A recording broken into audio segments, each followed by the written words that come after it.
How is everybody today? Can you hear me? Yes. Good morning. Doing well. Good morning. We appreciate you all being here. I've got Zach Ruiz, who's going to walk me through all this as the brains of the operation, I must say, the resident statistician. So we're going to go over a lot of changes that happened last year. Holy crap, what a year.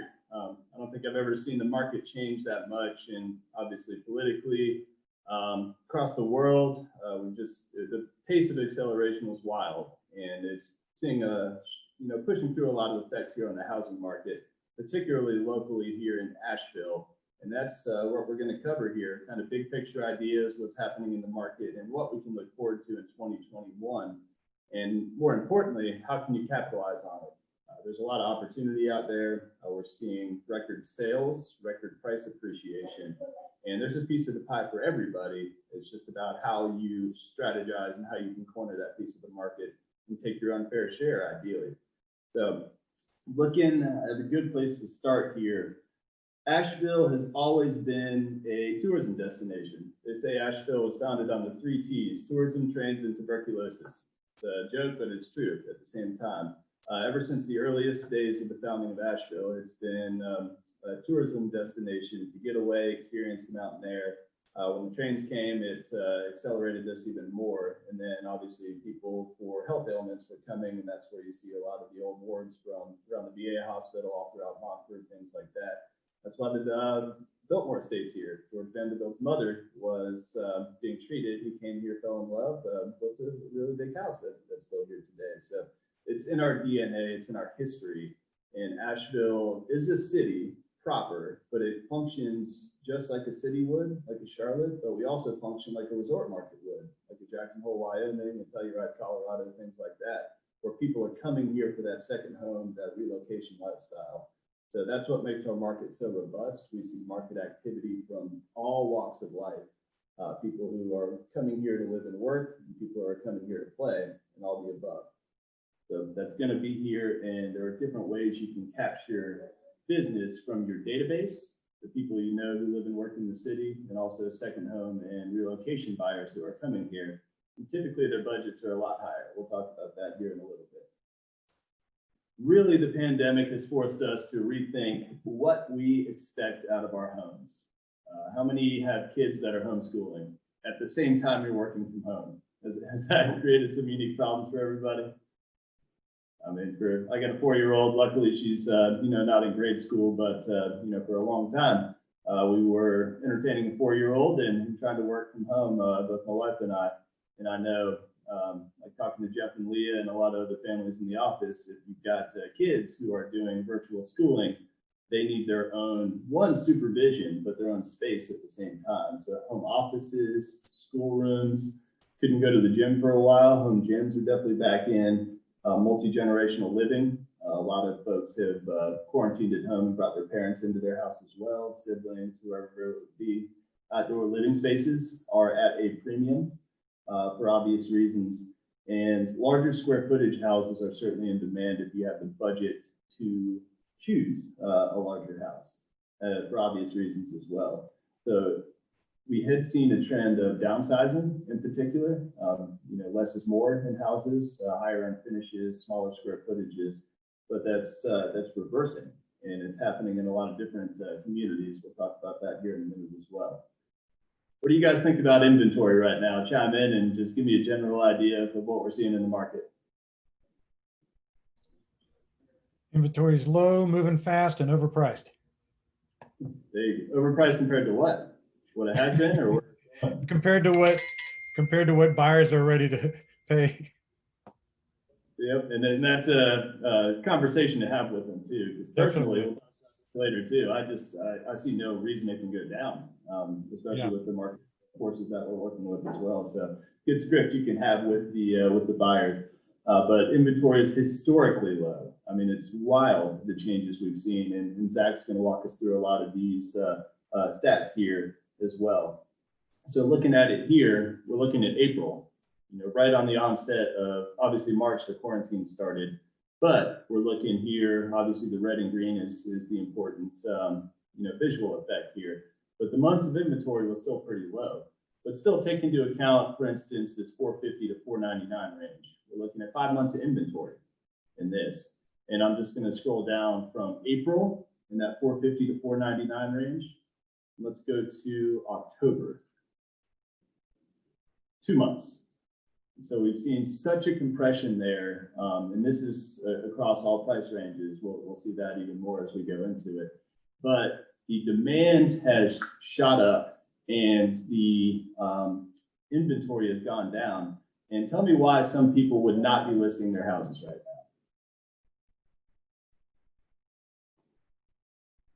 Is there a discomfort level with listing your house during a pandemic? Have you run into that with any conversations you've been having with sellers? Of course, it's very scary to list your house and figure out where to go next. And that's a different conversation with sellers at the same time. Sure, I can sell my house for top dollar, but where am I going to go? Am I going to buy at top dollar? Do I have to do a contingent sale? And if you're doing a contingent sale, are you going to run into multiple offers multiple times? It's a stressful situation. And so if buyers have the ability to buy before they sell their house, it puts them in the driver's seat. But a lot of people don't have that opportunity. And we'll talk more about mortgage rates as well. But we're seeing a compression in inventory based on less houses being listed and demand going through the roof, essentially, as more people come and they can work from home. So working from home is not a fad anymore. It's a real thing. I think we've all been experiencing that. And people are realizing they can work from anywhere. So buyers from Atlanta, from Florida, from Charlotte, wherever they would be coming. I've seen a lot of Texas personally. I've seen a lot of Illinois and New York. Asheville just has that appeal, and people are prioritizing lifestyle. Where do I want to live? And they're really working to make that happen. And that is where a lot of the buyer demand's coming. And it's coming locally as well, but that's been here and will always be here. But the outside influence is strong. And that, coupled with less people listing their houses due to discomfort with the pandemic, primarily, and the lack of options where to go, that's just compressing and showing in a lot of the stats that we're looking at here as well. Tell me about mortgage rates. Do we have any of the movement folks on here or anybody knowledgeable about rates? I hope you all are. Tell me what we're seeing.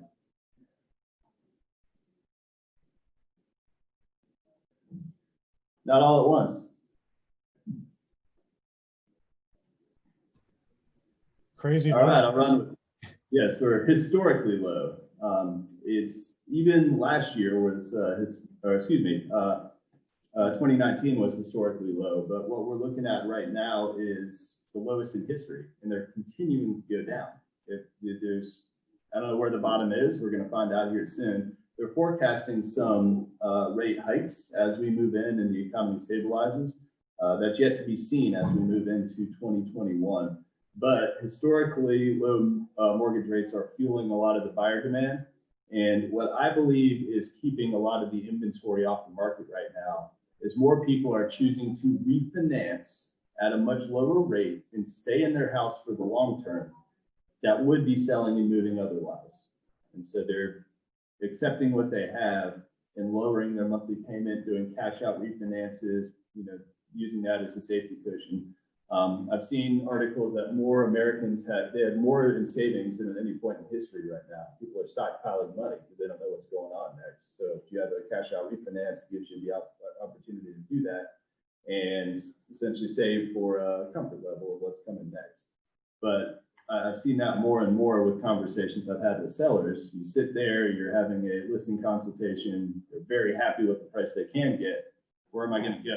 That's a difficult conversation. And what if I refinance? And you have to be honest when you're talking to your clients that refinancing may be a better option for them. If it's lower monthly payment than they would find for an inferior house on the market, even though they're going to make boatloads of money from selling their house, if you're advising your client, it might be a better fit for them to refinance and stay. Do you get the sale? No, but can you use that as a script to ask for business? You're obviously out for their best interest. You're telling them what they should do. If you were in their shoes, you would probably do the same thing. And then just say, look, I obviously care about you and your family and your finances. So I would appreciate any referrals you can share, and then I'll share with them the same honesty. So it's a good script, and you can use it, but that's helping to keep a lot of houses off the market. I think last year with the pandemic, a lot of people were in uncharted waters. Everybody was in uncharted waters. They didn't know what to expect, what's coming. Now it's becoming more normal. So I'm optimistic in 2021, we'll see a return to, I guess, higher inventory levels, still historically low, but there's more to choose from as well. And it's going to hopefully put more houses on the market and make it easier for you to get sales, especially on the buyer side as well. But refinancing, great conversation to have with clients. It's a great touch opportunity as well, too. Hey, have you considered refinancing? Call your database and tell them that. And it's just a roundabout way to have the listing conversation with them as well. And at the same time, you're adding value to that client. You are telling them what the opportunities are because you're the real estate expert. You want to share that information with them. Are you seeing multiple offers out there for houses? Has anybody run into one in 2020? They're everywhere.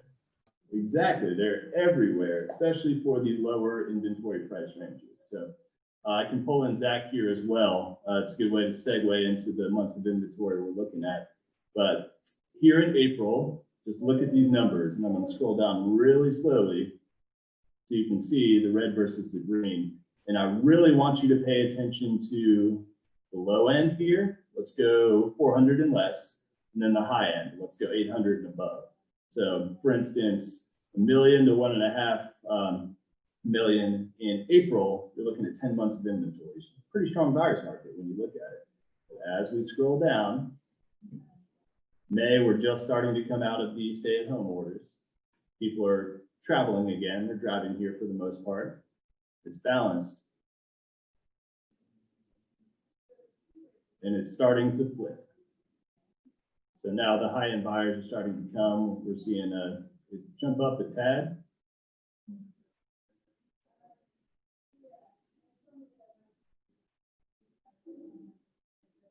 Now we're at 6 months of inventory instead of 10.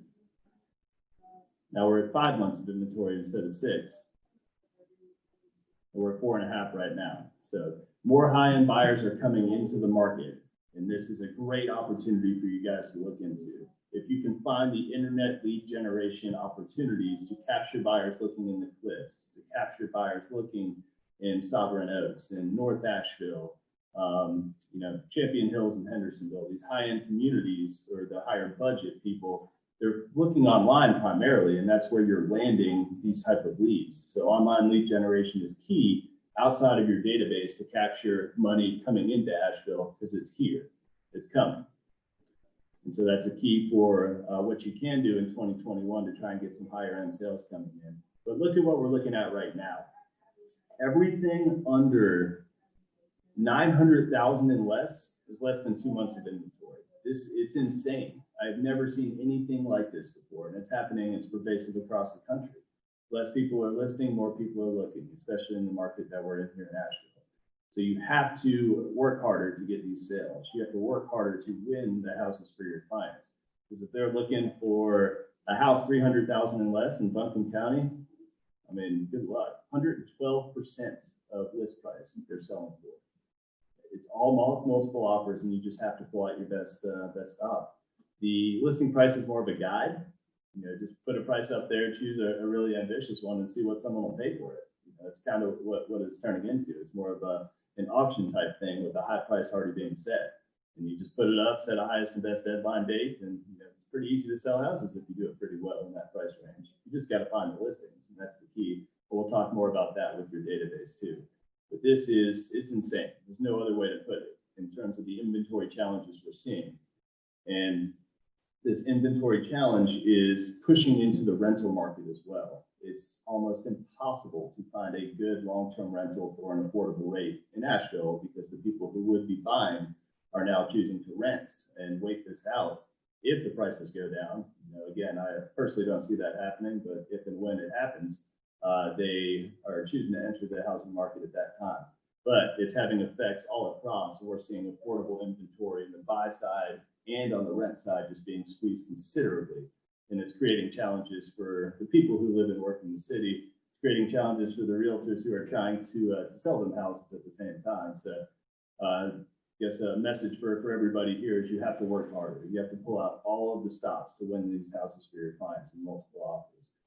Client letters, although they're frowned upon by a lot of people, we still put them out there to try and put a personal story behind the offer, put the family in the house. Terms, obviously higher sale price speaks, but higher due diligence fees, lower due diligence timeframes, higher earnest money deposits, seller leasebacks. We've done a lot of these where the seller is selling their house and they need to turn around and buy something. Great, you get 3 months in the house on the seller possession after closing. Just get me this house, basically. And buyers are being more flexible on terms they wouldn't have been otherwise because they have to. They really have to. It's there's no other option out there to win these houses because otherwise the sellers are going to choose somebody who will meet those time frames as well. So multiple offers, it's a different conversation entirely, but you got to pull out all the stops and get really creative about how you're presenting these multiple offers to buyers, to your buyers and how they're going to win these. And then obviously tell the best story to the seller. Really detailed offer packets, really well thought out presentations. Just do whatever you can, all hands on deck to try and win houses for your clients, especially in the more affordable price ranges. Virtual house shopping. Has anybody here on this call sold a house sight unseen to a buyer last year?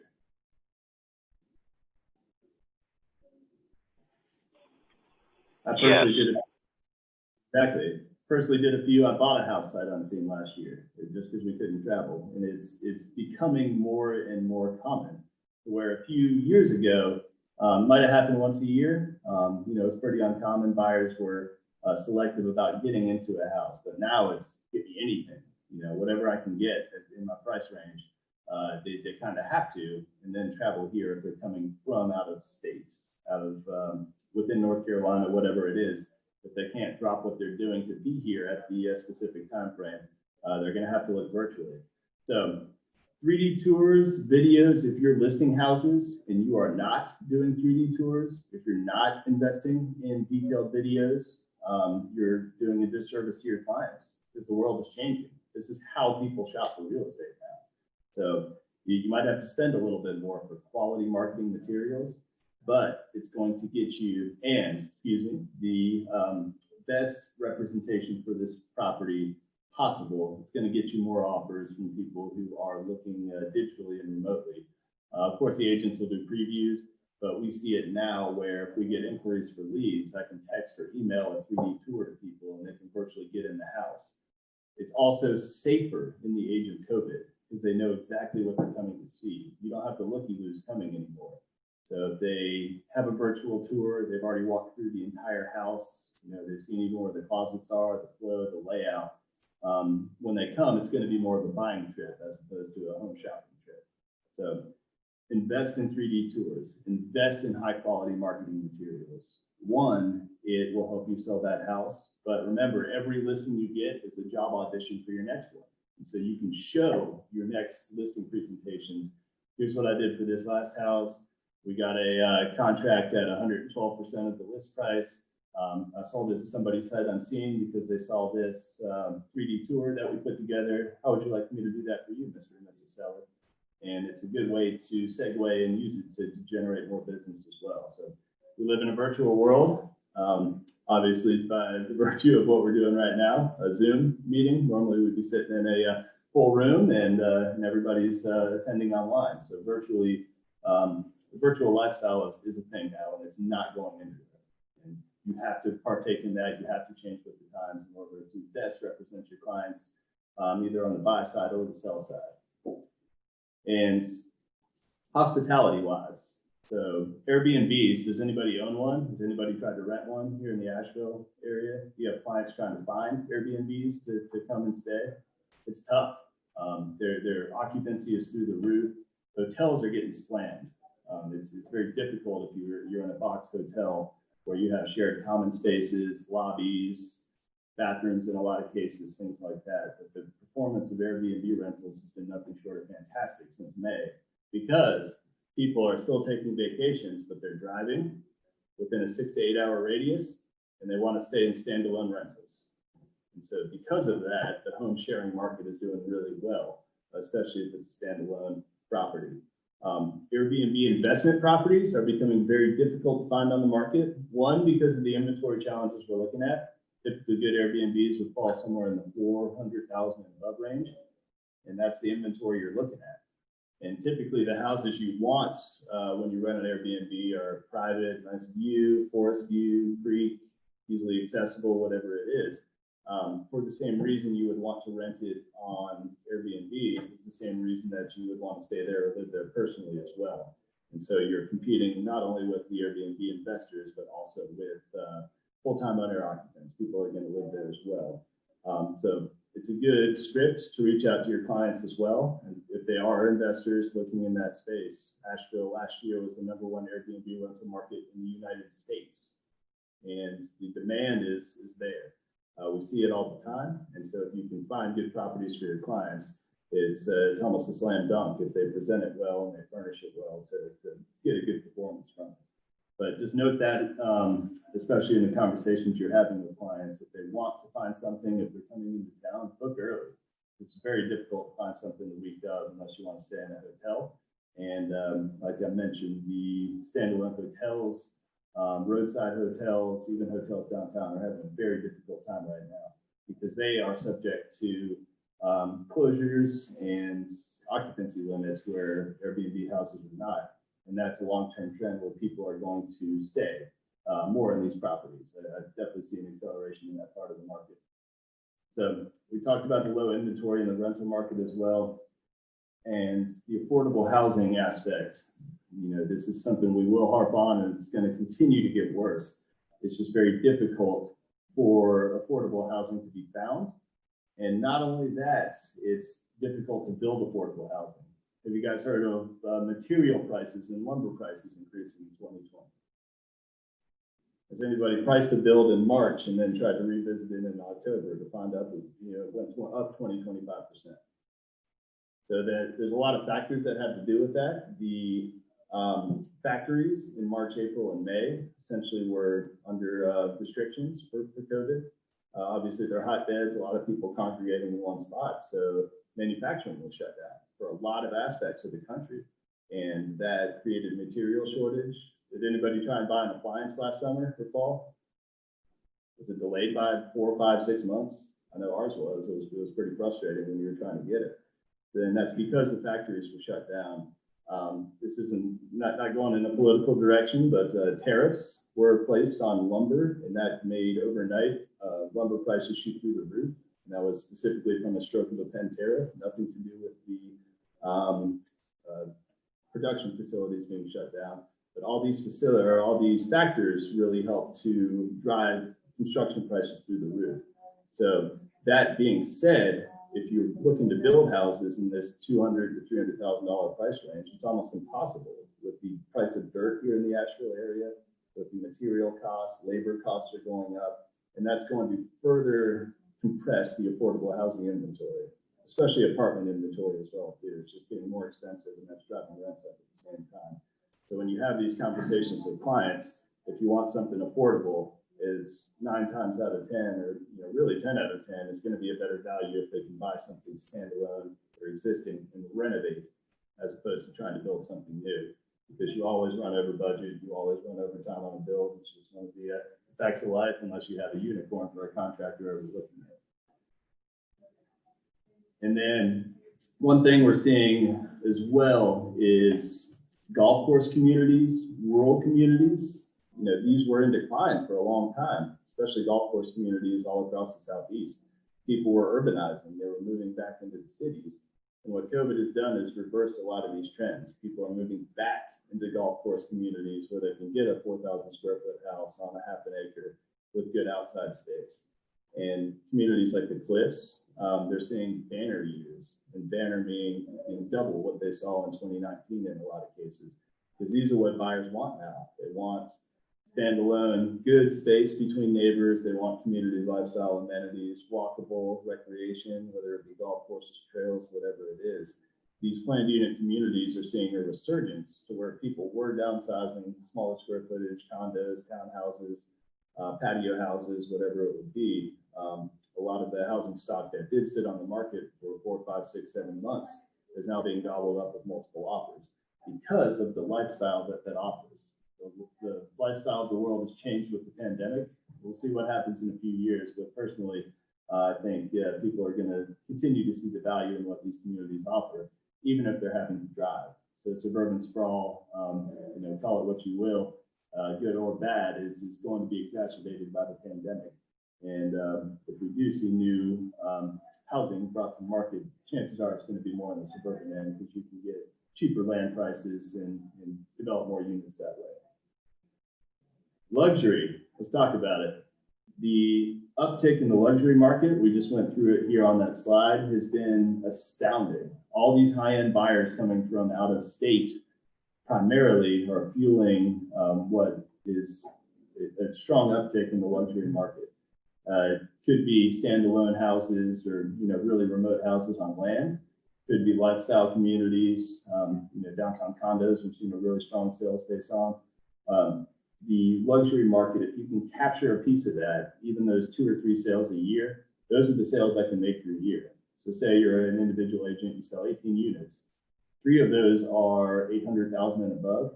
What's your GCI on a $800,000 sale? You do that 3 times a year, that really bumps up your price per sale, that bumps up your take-home GCI. If you can specialize and do every sale that way, great. Of course, that's going to be a whole lot better. But if you can capture a piece of that market, those 2 or 3 sales can really make your year in terms of the GCI that you're going to take home as well. Luxury is a different language. You got to learn to speak it with clients and learn to attract those types of buyers and sellers if you can, of course. But the acceleration we've seen here, especially in Western North Carolina for luxury home buyers, is eye-opening, to say the least. And that comes from our notability of a 4-season destination, comes from our history, comes from all the magazine spotlights we've seen for Asheville, Western North Carolina, all the surrounding communities. This is going to be more and more, I would say, prevalent as it comes. And this is where a lot of the builders are going to target because the demand is there. Prices are higher. You can sell for higher margins when you build luxury houses as well. Second home and lifestyle communities we just touched on. They were very much in decline, but because of the larger lot sizes, larger home sizes, typically you didn't want 4 bonus rooms in the house beforehand, even if you had 2 kids and 5-6 bedroom house. But now you do, so you can have your home gym in one and schoolroom in the other one, and just whatever it would be. We're asking more out of our houses now than we did previously. And let's talk local businesses as well. If you know of any local businesses who are struggling, and if anybody is here, give me a case study and tell me why. I know somebody's got a story.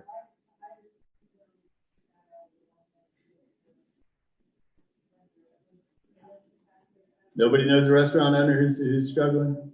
I was just going to say, yeah, there's a lot of restaurant owners that, even with being incredibly creative and flexible, they're struggling because it's hard to do restaurant work part way. And so, yeah, it's a lot of overhead, a lot of, thin margins to start with. And they're struggling. Yep, dry cleaners. There's a lot of different aspects of the local economy that retail is getting slammed right now. Just because people, are you buying more on Amazon? Anybody? I know my wife is, that's for sure. So the aspect of people shopping online is slamming retail right now, to where people are ordering something and having it in their house in 24 hours, as opposed to going to interact with people at a store, mask or not. That they're choosing to order stuff just as they're traveling less, they're staying at home more. And that is having a huge aspect on the affordable housing market, just because people who typically were in the, say $50,000 to $100,000 income range because they owned a retail store or they worked at a restaurant or whatever it would be, are laid off. Their incomes have gone down. They can't afford to buy houses anymore. It's tougher because the houses are more expensive and harder to get. It's having ripple effects, and it's really prevalent throughout the economy.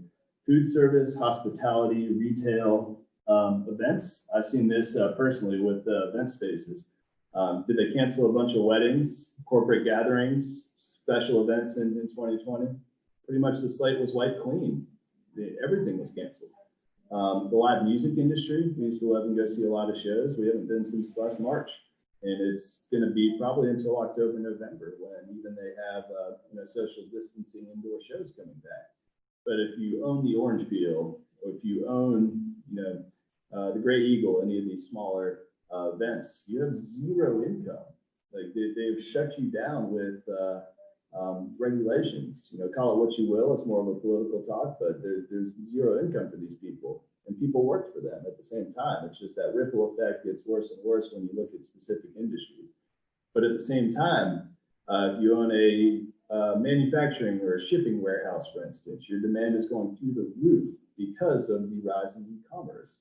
Have you seen a lot more Amazon delivery trucks on the road throughout 2020? I mean, I maybe saw one or two in my life before last March, but now it seems like every third car you see on the road is one of those new Amazon trucks that are out there. And that's what I would say the tip of the iceberg based on what you see from how people are spending. Consumer habits are very different than they used to be. And the local businesses that are struggling, it's going to shake out, and a lot of them aren't coming back. Restaurants, of course, are the low-hanging fruit, but they're hospitals, even people working at hospitals. If you were a doctor doing non-elective surgeries, from March, April, May, you were essentially laid off. You couldn't work because of the regulations that were in place. So I bring this up as a good example of how COVID changes are affecting the economy nationwide. But here in Asheville, we're built on tourism. The biggest employers in the county are the Biltmore, Mission Health, areas like that. And they got slammed because no one was going to the Biltmore. Mission Health, of course, was there, but a lot of the non-elected or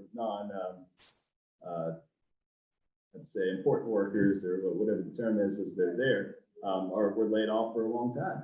And they can't afford to buy houses. They're not spending as much. And it had ripple effects and reverberations for what we're seeing. So commercial real estate wise, we've yet to see a lot of these shakeouts coming. But when you look at retail office, I see a lot of empty offices here in 53 Ashland. No one's coming anymore.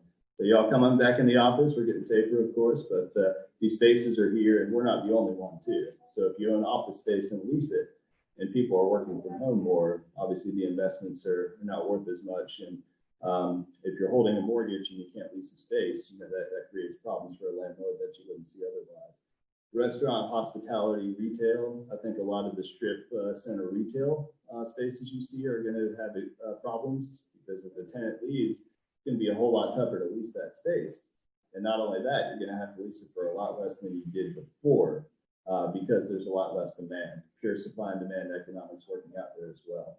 So I bring up commercial because it tends to lag behind the housing market for 6 to 12 months. We're seeing a very strong housing market here. It's good.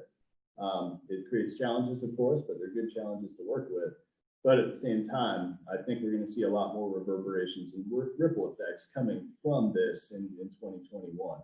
It's going to be harder to lease spaces in these type of asset classes as well.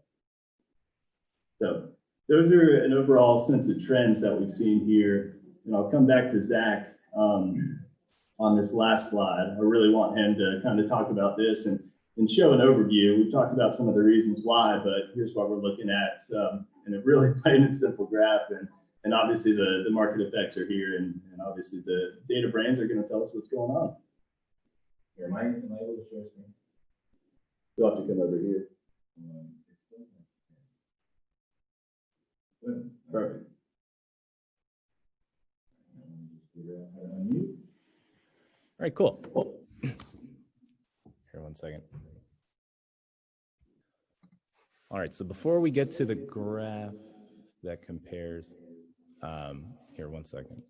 Can you mute that? So we...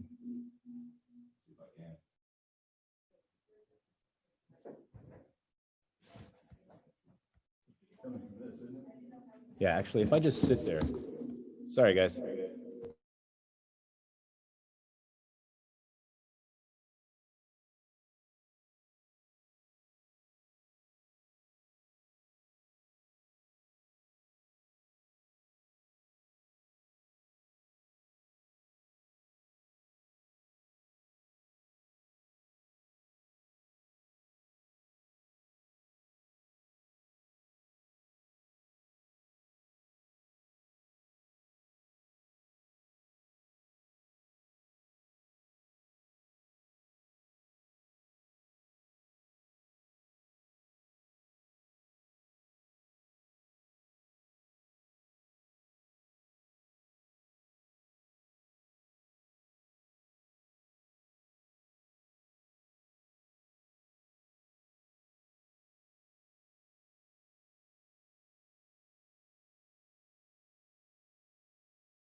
We can't hear you, Zach.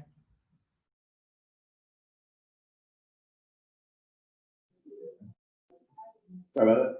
Awesome. Well, I don't know how far back to go, so I'll just break it down real quick.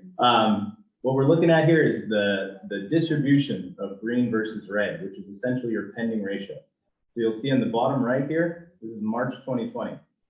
And that on the left there in red, that's March 2019. So you'll notice a pretty even, more or less, distribution of pending ratio, under contract versus active listing. And then the overall height is how much is available in the market. So this is Buncombe County. Now let's look at December. Clearly, there's less for sale, right? There's less available. Like, that is very obvious. But look at the breakdown. Look at the pending ratio. Even though, you know, most things are under contract, look at December, right? Almost everything is under contract. So the pending ratio is totally different, and that gets into your competition. So let's look at listings versus closing. Again, here, this is March on the right-hand side, and then March of 2019 on the left over there. So we're looking at the height, right? We'll get into numbers here in a second, and then, you know, the difference. So when you see a gap here, a gap means, so the green is homes sold and the red is new listing. A gap of more homes sold than listing added rather, it means you're taking off, right? You're reducing your month's inventory. There's less available for sale. So May, so the way these graphs work is you've got this month, last month, the 12-month high, the 12-month low, and then this month last year. That's what all these numbers are. So the 12-month high starting in March was last May at 456 homes sold, and coincidentally, 648 new listings. If we come over here to Buncombe, right, look at all the months where we've removed inventory, where we haven't added in as much as we've taken away. But look at homes sold. Shockingly, starting around May, right, when everything was horrible, the pandemic, remember, like there's uncertainty. Since May, basically, we've sold more homes than we did this time last year, right? So even though everyone's like, oh, there's nothing available, it's not that there's nothing available, it's that people are getting there first. We are selling more homes than we have been selling. And if you look at new listings, once it came back, right, the confidence to add listings instead of seasonally adjusted November, December are generally slower. And even that, we have added more listings. If you go here year over year, if you look at the Ruiz reports going back month over month, this bottom, right, this bottom row has been consistently green for about 5 months now. We've sold more, added more under contract than the same time last year. So even though it looks that like there's less, it's what's really happening is that it's ultra competitive. It's more competitive than it's ever been here, right? And then back to Collin's point, let's look at prices. So again, March 2020, March 2019. So the bottom is the median, the red is the median, the green is the average. And what does that mean? It's described for you here if you're ever in front of a client and you're like, oh, right? So the average is if you take all the homes sold divided by how many homes sold. And the median is if you take all the homes sold in a list and grab the middle one, which is kind of representative of what's really happening. The example I always give is if you sold 100 homes, one for $1 million and one for $1, or 99 for $1, your average price wouldn't make any damn sense. It wouldn't exist. That home wouldn't even be on the market. So this gap that you're seeing, this gap is showing that the average price is higher than the median, and I explain this down here, is because the higher end market is doing so well. The expensive homes are selling that are so much higher than the average or the median home, right? But the average home, as you would think of if you were just talking in a conversation, and that's the gap. So let's look, March 2019, the median, right, was 300. The average was 369. Come here, the average, right, it's constantly gone up, and the median has gone up in tandem with it. So if you were to put these two charts together, and you can do it kind of right here, right, we're 20% above this time last year's average home sale. And that number has been higher, as you can see from this graph, consistently throughout the year, basically regardless of COVID and everything, right? Maybe a bleep here and there. Homes are more expensive no matter what you do. There's no way of going about that. So even if they were to start coming down, they'd have to come down a lot. They'd have to correct, you know, over $120,000 yeah, to equal December of last year. I don't know what kind of correction is coming, you know, you never know. So now let's go here. So absorption and months inventory. If you ever wonder what those are, it's not popping up on the screen behind you. Oh goodness, am I wrong? Maybe we're lagging. Let's see. Oh, sharing is paused. Bring your shared window to the front. Oh, interesting. Oh, so it hasn't been showing when I switched over anytime. Goodness gracious. All right. So let's go to this. Can you cancel out of that page and make another one pop up? Yeah, I'm trying right now. Sorry about this.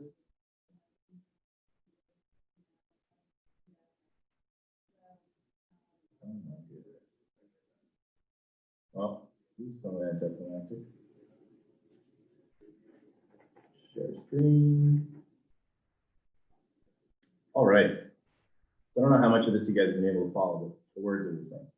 So now absorption versus month inventory. So your absorption rate rather is in green, and your months of inventory is in red. And how are these two related? Well, we'll talk about it. But if you ever forget what they are, the absorption rate is the rate at which homes sell in a specific market.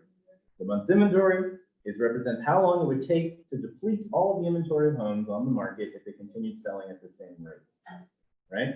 So you'll see they generally move the same. When one goes up, the other goes up, and one goes down, the other goes down, until recently, until things started getting crazy. And now homes are selling so fast, right? And if you come up here, the description is above 20% is generally considered a seller's market. So let's look at our absorption rate here for some of these markets. 105, well, 106, right? That's above 20. 112, 113, basically, that's above 20. So this is beyond when these metrics even really work. This is so far off the Richter scale and standard deviations away that this is almost nonsense, right? And if you go months inventory, between 0 and 4 is a seller's market, and as Collin pointed out, and look, county-wide, we're less than 1 month inventory no matter what you do, unless it's a home over $2 million. Sorry, for the county. And the only way that doesn't really apply at all is homes basically starting at maybe like 900,000, but even those are very, very low. So our months of inventory is going down to nothing, as if there's nothing to sell, right? At this rate, right? That doesn't mean there's nothing to sell. There's nothing to sell at the rate homes are flying off the shelves. That's the distinction there. And homes are flying off the shelves incredibly quickly.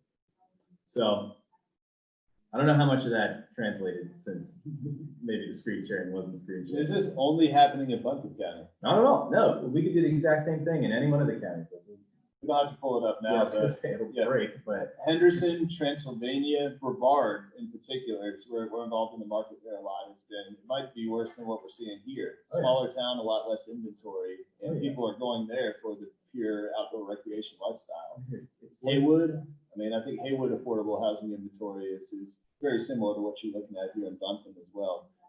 So in all the counties that Zach has his reports in, it's happening consistently across the board. Everywhere in Western North Carolina, we're seeing these types of trends and these types of numbers. So just bear that in mind. If a client is like, hey, Asheville's too much, maybe I'll go look in Waynesville. They're prepping. They're going to run into the exact same problems because Western North Carolina in general is experiencing higher demand, and it's a very popular place to be.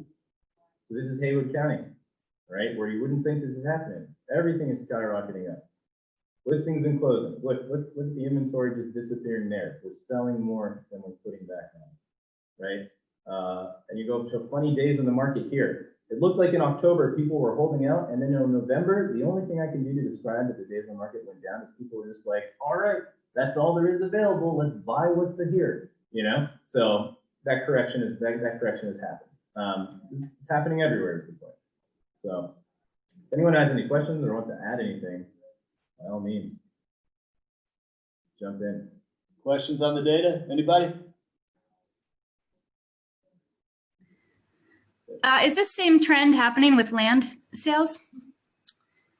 No, I don't track that. I'd imagine. Yes. I mean, I Large- do too, but go ahead. Go Sorry. online.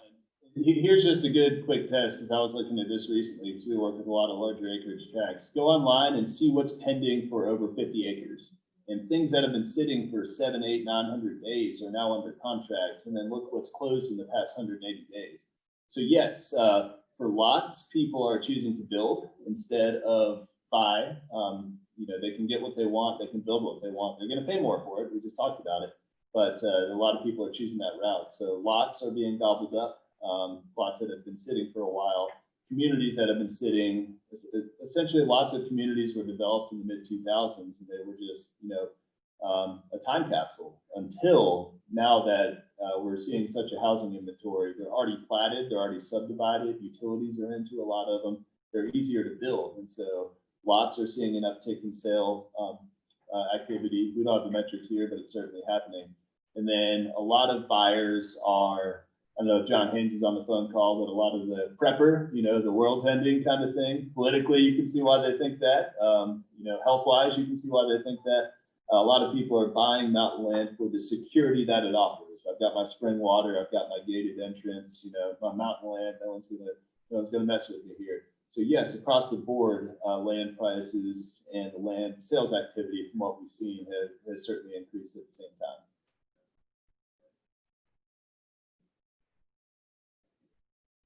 Any other questions on the data?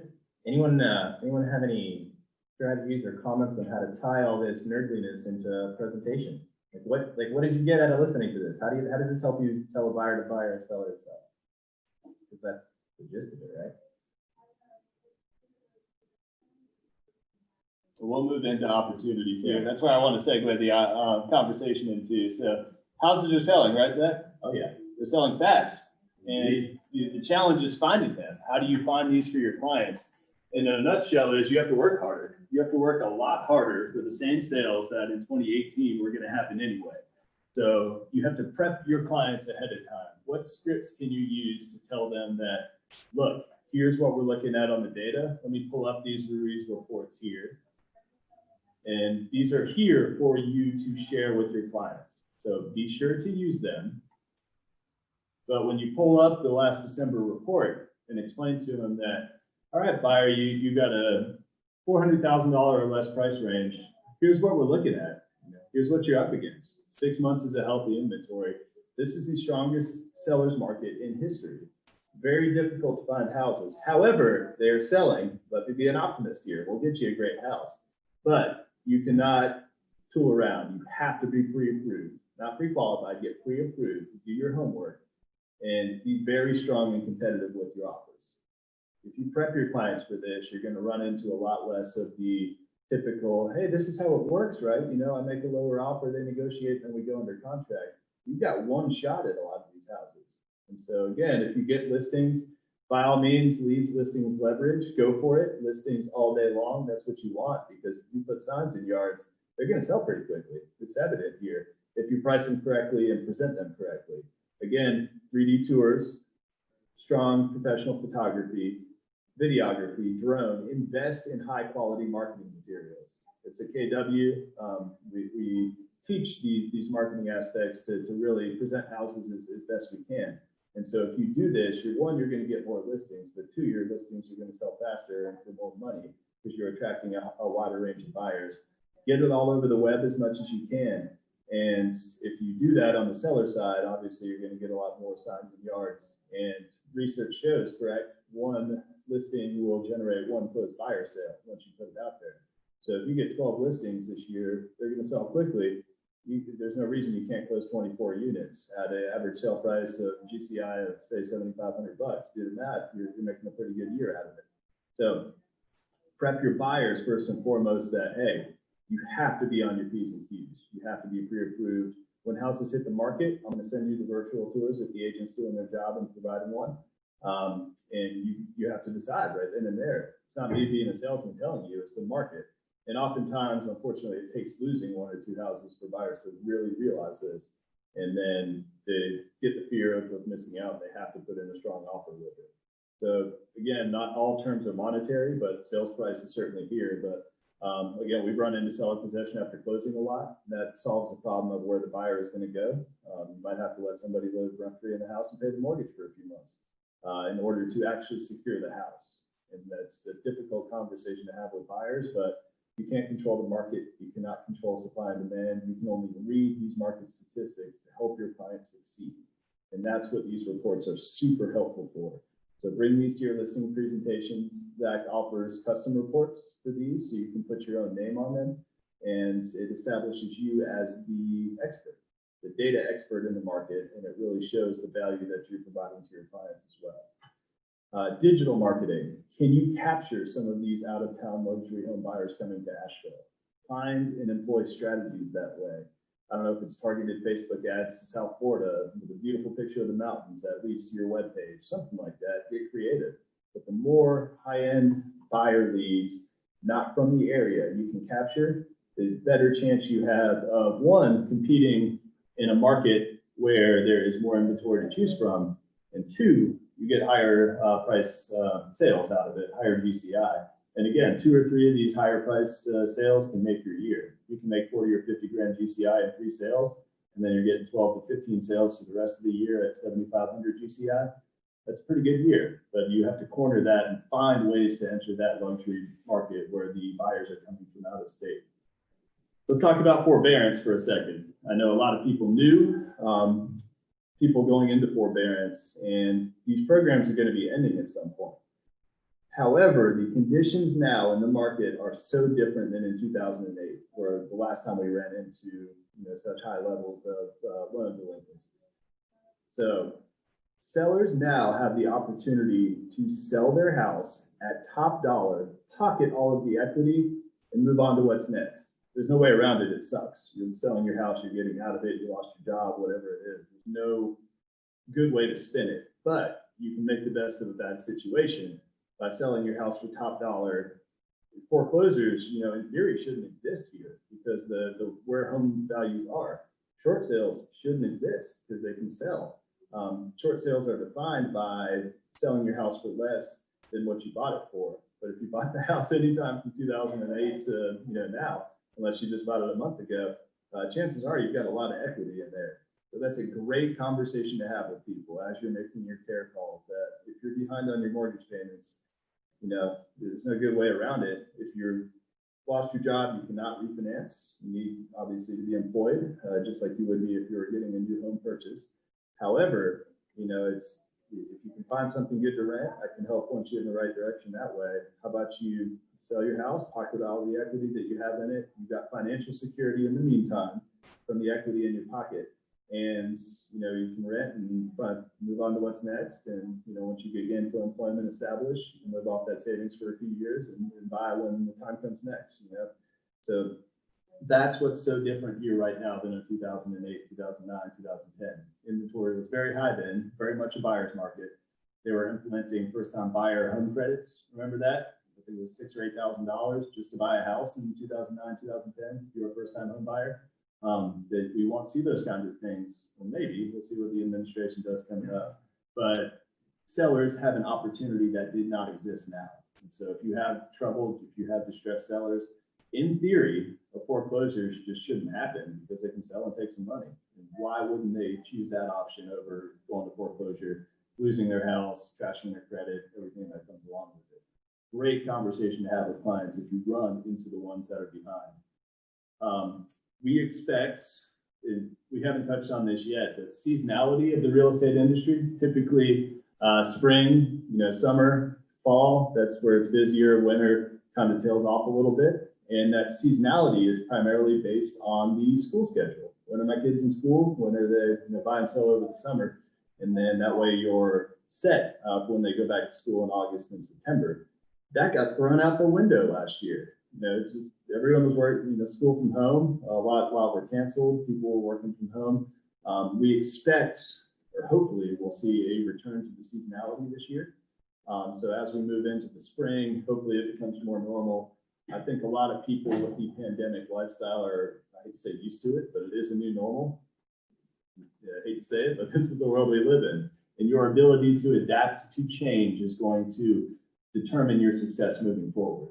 So if you can adapt to the world you're in, live more virtually, work more virtually, and try and capture more clients this way, you're going to get more sales because of it. But I do expect we'll see some, somewhat of a return to normal, whatever that new normal is. Hopefully in March, April, May, we're going to see some of these inventory numbers jump up to less ridiculousness. There's no other way to say it. This is wild, the numbers that we're looking at here. Can't emphasize that enough, and that's why you have to share it with your clients. But if seasonality comes back, then we'll see some inventory loosen up here for a little bit. If somebody has an affordable house or they need one, affordable housing, both in the rental market and in the purchase market, is going to be ever so challenging, even more so than it has been before. And so organizations like Homeward Bound, Mountain Housing Opportunities, are going to have a tougher time placing people in affordable housing because of exactly what you're looking at. The housing sales market is having a strong effect on the rental market as well.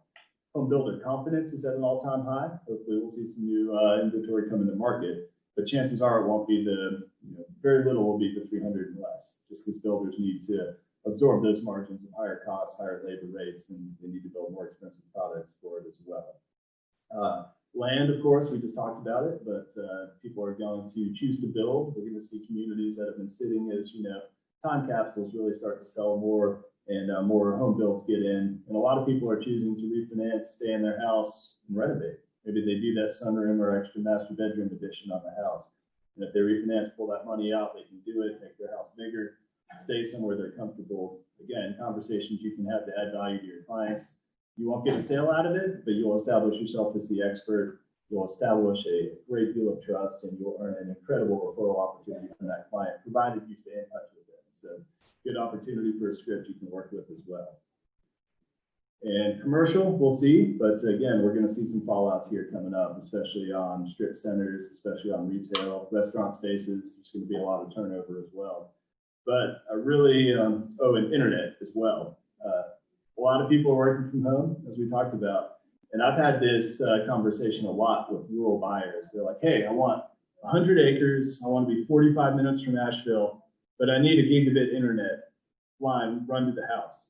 It's impossible. And if you're far out in Western North Carolina, you're pigeonholed primarily into satellite internet. And that technology is lagging behind what we're seeing on a lot of fiber optic capabilities. So you have to prep your clients for that as well. If they need strong internet, if they need it wired, you're limited to where the grid, where internet is. And if you're knowledgeable about that and where they need to look, it's a good way to add value to clients as well. But internet connectivity is going to become increasingly important. We've seen this conversation come up more and more, especially since March and April. So be knowledgeable about what's available and where. The FCC internet website, I think we can link to it or send an email out, but it's a website from the FCC, Google FCC Internet Guide. You can type in any address and it tells you generally what service providers are there. So you can just send one link to your client, they can do that investigation themselves, and it shows what the upload and download speeds are, things like that. Great resource to work with. But I personally, and this is me, shoot holes in it all day long if you disagree, I think we're looking in a good market here, especially if inventory loosens up a little bit. The Western North Carolina market dynamics are not going away. We've always been popular. We've always been a recreation destination. Now relocation, all the market factors are pulling people here. I think Greenville Spartanburg is one of the fastest growing MSAs in the country. The #1 inbound migration state last year was Tennessee. We're right in the middle of everything. So the southeastern US is seeing a lot of people coming. And we're in ground zero for buyer demand. We're in ground zero for price appreciation. We're in a very strong housing market right now. And provided anything catastrophic happening on the national economic landscape, I think we're going to fare very well. So there are strategies you can use to get your unfair share of the pie. That's the message we want to leave you with. And I know Jeff has said the same thing. You have to work harder for it. You have to fight to win houses for your clients. You have to fight to win housing inventory because we're seeing a lot more agents come into the market at the same time.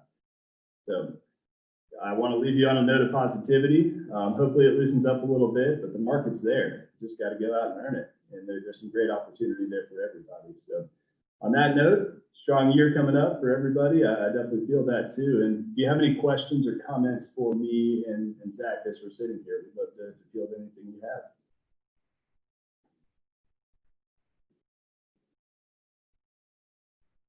Bueller?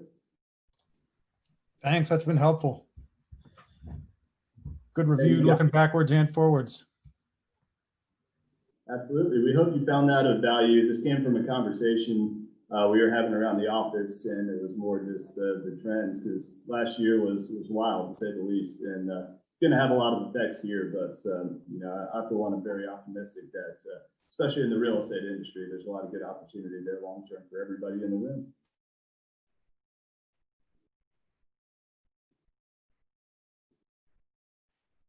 Excellent. Well, on that note, I appreciate your time. everybody's going to go lead generate and find a bunch of listings. I know that to be the fact. So thank you so much, everybody. Make it a great day. And thank you for spending an hour every day with us today. Thanks, bye. Thank you, everybody. Thank you.